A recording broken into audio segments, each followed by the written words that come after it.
Општините од Истокот ќе се обучуваат за изработка на стратешкиот документ за реализација на проекти преку лидер мерката за рурален развој од ИПАРД 2 програмата. Документите со кои ќе може да се аплицира за добивање на проекти се предвидува да бидат готови на средината на годината, а висината на финансиските средства кои ќе се одобруваат ќе зависи од Министерството за земјоделство, шумарство и водостопанство.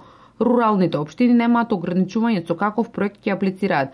Се ќе зависи од потребите на жителите на таа заедница. Кога зборуваме за руралниот развој, секогаш мислиме дека се тоа проекти само во земјоделството. Меѓутоа, баш напротив, проектите може да бидат најразлични. Се зависи од идеите и од можностите на една локална заедница. Проекти можат да бидат кои што се неземјоделски. Значи, тука сега можеме да спомнеме дури отварање на најразлични туристички објекти, например, ако таа и тој регион има такви ресурси и такви можности, па дури и до отварање на фризерски салони, доколку се такви потребни во една рурална заедница.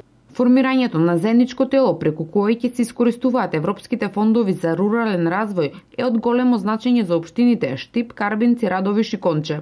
Самите општини имаат големи потреби, значи гледано од делот на рурална инфраструктура, пристапноста, диверзификација на руралните средини со приближување на услугите и достапноста на услугите до самите граѓани во руралните средини со цел задржување на тие лица таму, со развивање на добар економски просперитет и понатамошен развој на самите рурални средини.